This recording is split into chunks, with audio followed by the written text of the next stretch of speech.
Құрметті тыңдарман, сіздерге бүгін Ырзагүл Серікбаеваның «Сүюді сенен үйрендім» атты керемет әңгімесін сынамын. Сезім дейтін әдемі бір құбылыстың жүрегімде бір жарғанына 2 жыл болып қалыпты. 2012 жылдың 17 тамызында біз тойда танысқан болатынбыз. Ол кезде 11 классқа аяқ басар кезім. Сол кезге дейін бір көргеннен ғашық болу, любовь с первого взгляда деген нәрсеге сенбейтін едім. Сол сенбеген сезіміммен ойда жоқтай бетпе-бет келдім. Басында іштей жай таныстық деп қабылдағаныммен, соңында осынша дәрежедегі махаббат сезіміне ұласты. Күндізгі тойда жастар жағы болып арнайы дайындалған бөлмеде шай, тамақ ішіп, демалып өзара қалжыңдасып таныстық орнатып отырдық. Уақыт өте көңілді өтіп жатты. Нұрсұлтан ғана тұйықталып, көп ештеңе деместен отырды. Кешкі той басталар уақыт. Мейрамхана жанындағы беседкада сол тойға арналып шығарған өлеңімді қайталап оқып тұрғанымда, не қиялдап тұрсыз деп қасыма таяды. Өлең оқып тұрғанымды айттым. Бір-екі ауыз кіріспе сөздерден кейін өзін таныстырды. Әңгімеміз жарасым тауып, той дастарханында бір үстелде отырдық. Той қанша уақытқа созылса, біз сонша уақыт жеке сыртта сөйлесіп отырдық. Тек тост кезегі келгенде тілек толы өлеңімді оқып бердім. Сол сәтте Нұрсұлтан мені видеоға түсіріп үлгеріпті. Сол видео әлі менде сақтаулыдыр. Қоштасар сәт таяп қалды. Ол кезде агент қолданатын уақытымыз. Нөмірім мен логинімді сұрап алып қалды. Бастапқы уақыттарда тек агент арқылы ғана сөйлесіп жүрдік. Аз уақыт ішінде мықтап бауыр басып кеттік. Содан соң үздіксіз телефон қоңыраулары мен смс-тер. Ол 10 сағаттық жерде менен алыста болса да, рухани жақын болды.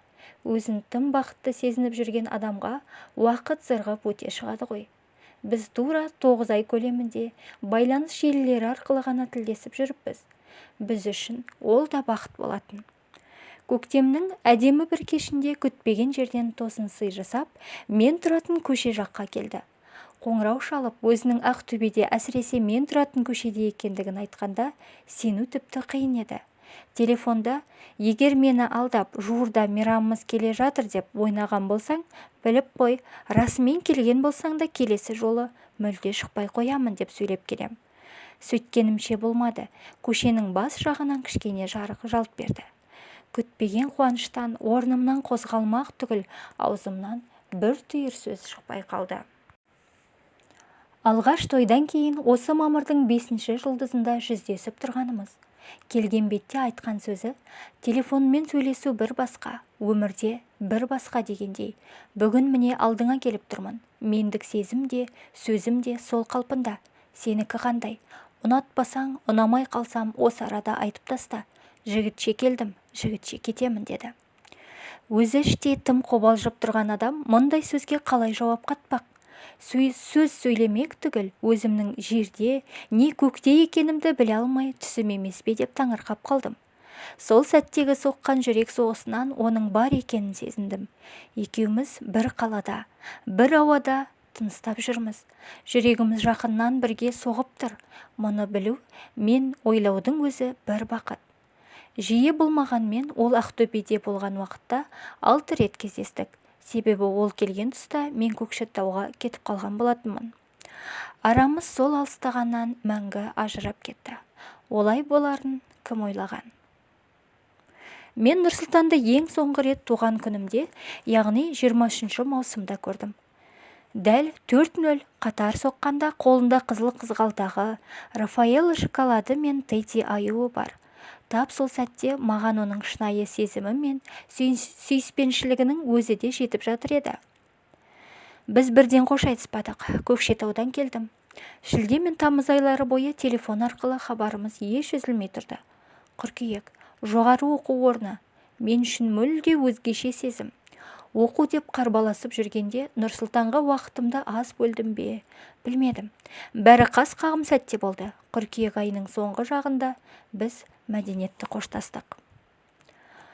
Қоштасудан кейінгі ойларым 23 қыркүйек, күн дүйсенбі. Мен әдеттегіден тыс аудиторияға көңілді кірдім. Еңсемді түсірмедім, тұнжырамадым. Түстен кейін өзіндік жұмыстар тапсыруға дейінгі аралықта 1 сағаттық үзілісте группалас құрбыма Нұрсұлтанмен жүрмей қалғанымды айтқанымда ол сенбеген. Өзге түгіл бұл шындыққа өзім де шаққа сеніп тұрдым. Сыртым қаншалық күлімсіреп тұрғанмен, ішім қан жылап тұрды. Суреттеріне жиі үңілемін, жазып алған дауыстық дыбысын тыңдаймын. Ол бар кездегі жүргізген күнделік беттеріне көз жүгіртемін. СМС хаттарының бәрін де өшірмегем. Соларды оқи беремін. Мәжнүндей күн кешіп жүрдім. Маған ауыр соққандағы бірден бір себебі, біз мүлдем ренжісіп, не сөзге келіспей қалған емеспіз. Қашанда уақытымыз жақсы әрі көңілді өтетін. Жақсы естеліктер көп болған соң ба, ұмыту оңай емес. Бір жылдық ара қатынасымызда менің өмірімдегі ең ұмытылмас кезеңдерім өтті. Яғни олар 11 класс түлегі болуым, ұбт тапсыруым, қыз үшін мәңгі қалар 18 жасқа толуым және жоғары оқу орнына түсуім. Осылар сынды басты оқиғаларыма Нұрсұлтан куә болды. Жанымызға жақын деген адамымыз қасымызда болса, оның қадір қасиетін жете бағаламайды екенбіз. Ол кеткенде барып, жүрегіммен өмірімдегі орнын және маңызын ұқтым. Арада 2 апта уақыт өткенде мен күтпеген ғажайып орнады. Кешкі сағат 6 шамасында агентте отыр едім, ол да бар екен. Амандасып бастап өзі жазды. Мына жақта менің қаншалық қуанғанымды айтсам. Өзімді бақыттан қоярға жер таппай қалдым. Қоңырау шалып, мені ұмытпағанын, ойынан шығармағанын, қатты сағынғанын айтты. Іштей зарыға күтіп жүрген адамды мұндай жағдайда көкірегінен итермейсің ғой. Ара қатынасымыз қайта жалғасқандай болғанымен, одан ештеңе өзгере қоймады. Не дегенмен де жүректе бірдақ дейміз бе, кірбің дейміз бе, сондай бір жібермейтін дүние тас дейін болып тұрып алады екен кеудеңде. Айтарлықтай қуана қоймадым. Салқындылықпен қабылдадым. Оған деген реніш болмаса да, ол сезім өзімді де түсіне алмадым. Одан көп сөз созбай, қарашаға 1-2 күн қалғанда, бәрі бітсін, соңғы нүктесін қояйық, аман бол Нұрсұлтан деген бір ауыз хабарлама жаздым. Біз қызбен жігіт боп жүріп жүрген уақыттарымызда армандарымыз тым асқақ еді. Болашаққа деген көптеген жоспарлар құратынбыз. Нұрсұлтан да жігіттік мінез бір өзіне жеткілікті болатын. Қай жерде қалай сөйлеумен қатар, өзін қалай ұстауды білетін, ренжу, қырсығу деген атымен жоқ. Өзінің дегенін істете алатын. Еркелетіп кей тұста өз сезімін ашықта білдіретін. Үнемі пікіріңмен бөлісе отыра, соңғы қорытынды шешімді өзі қабылдайтын. Қалжыңды да қатырып, келістетіп жеткізетін. Ешқашан есімнен кетпейтін, ойыма алар болсам, езуіме шаттық күлкісін сыйлайтын сөздерінің бірі. Керек жерде жігітің не ағаңдай бола аламын. Баламды алақаныма тұрғызып қойып өсіретін боламын деген сөздері. Мүмкін бұл оқырмандар үшін жай сөз болар, бірақ мен үшін жүрегімде алтын әріптермен жазылған сөздер. Қандай жағдай болса да, өмір өз жалғасын табады ғой. Нұрсұлтанның тағы бір сөзі, біз жүрмей қалғанның күнінің өзінде маған қыз, саған жігіт табылады ғой деген болатын. Ол үшін бұл сөз расталды ма, жоқ па білмеймін. Өз басыма келер болсам, мен үшін одан артық жігіт жоқ. Мәңгілік менің идеалым болып қала бермек. Біз қоштасқалы 11 айдың көлемі болыпты. Сол аралықта 2-3 баламен сөйлестім. Қанша салыстырмайын, ойламайын дегеніммен де, еріксіз түрде Нұрсұлтанмен қатар қоя салыстырып, оны өзгеден артық көрем. Соның нәтижесінде мен оған іштей жақындай беремін. Тәуліктің 24 сағатының күніне жоқ дегенде, 1 минутын бөлсем де, қандай әуен түрін тыңдасам да, махаббат туралы кітаптар оқысам да, ойлайтыным Нұрсұлтан. Біз жүрген көшелер, теңіз шуылы, телефон тұтқасында бозарып атқан таң, бәрі өткеннің естелігіндей қол бұлғап қала берсе де, көлеңкемдей жанымнан бір елі ажыраған емес. Ол мені ұмытты ма деп ойлап жүрсем, биылғы туған күніме де 4-0 қатар соққан мезетте құттықтау хабарламасы келді. Іштей күтіп жүрген болатынмын. Ішкі үнім құттықтайды дегендей сыр берген, ішкі сезімім алдамапты. СМС-ті оқи сала, дереу қолдарым ырқыма көнбей қоңырауға басты. Тұтқасын көтерді. Тек амандық саулық сұраумен шектелдік. Бір сәтке болса да даусын естігенімнің өзіне сондай қуанып қалдым. Байыз таппай тұтқасын алғанынша отырдым. Тұрдым, байланыс желісіне қарадым. Кәдімгідей дегбірсізденгенімді саусақтарымның лезде суып кеткенінен аңғармау мүмкін емес еді. 1 жыл, тура 365 күн. Біреуге тез, біреуге жай уақыт.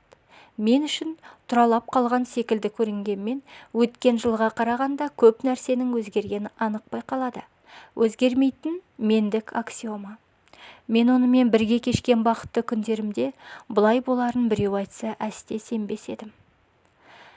Тап сол сәт 2012 жылдың 17 тамызы қайтып келер болса, мен өз сезімімнен бас тартпас едім. Өзімді бақытсызбын деп айтудан аулақпын әсте.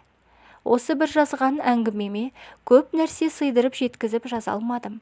Барлығы жүрек түкпірінің қойнауында сақтаулы жүр ғой. Күн сайын ғашық болып ояну, бір адамды ғана ойлап ұйқыға кету, мен үшін бақыт дейтін ұғымның бір бөлігі. Ғашық жандарға, бірін-бірін сүйген жұптарға қарап сүйсініп, оларға бақыт тілеймін. Қашанда кетіп қалу оңай, бірақ қайта оралу қиын екенін ұмытпаңдар. Сезімнен сабақ алу деген осы екен ғой. Өткенді өзгерту не кері қайтару қолымыздан келмейді. Жалғыз мүмкіндігіміз болашаққа деген нық сенімді сәтті қадаммен жасау. Мен сүйген жан туралы ойларым мен естеліктерім, түйген түйіндерім тым көп еді. Сол ойдың 1/4 бөлігін ғана жеткізе алғандаймын. Фариза апамыз бір сұхбатында адам өмір бойы сүйіп өтуі үшін бір көрудің өзі жетіп жатыр деген. Осы сөздің тереңдігіне енді бойлағандаймын. Ол бір күні алдымнан кездейсоқ шыға келеме деп қорқамын. Олай бұла қалған жағдайда көзіне тура қарап бар сезімді жайып салардай жаңартаудың екпіні бар жүрегімде. Әлде көзімді төмен салып, аяғымда адымдай басып өтер мекем. Асылында ол маған жолықпаса екен. Онсыз өмірге 11 айдан бері көндіктім ғой. Сағыныштан сарғайсақ та сезімнен өлмеспіз. Бұл сөздерім өзімді жұбатуға ғана болар бәлкім. Құрметті тыңдарман, сіздермен бірге болған Арайлым Ерсайынқызы. Қазақ контентін қолдап жатқандарыңызға көп рахмет. Каналға тіркеліп, ұнап жатса лайк басып, комментарийде өз бастарыңыздан өткен осындай керемет махаббат хикаялар болса бөлісе кетіңіздер.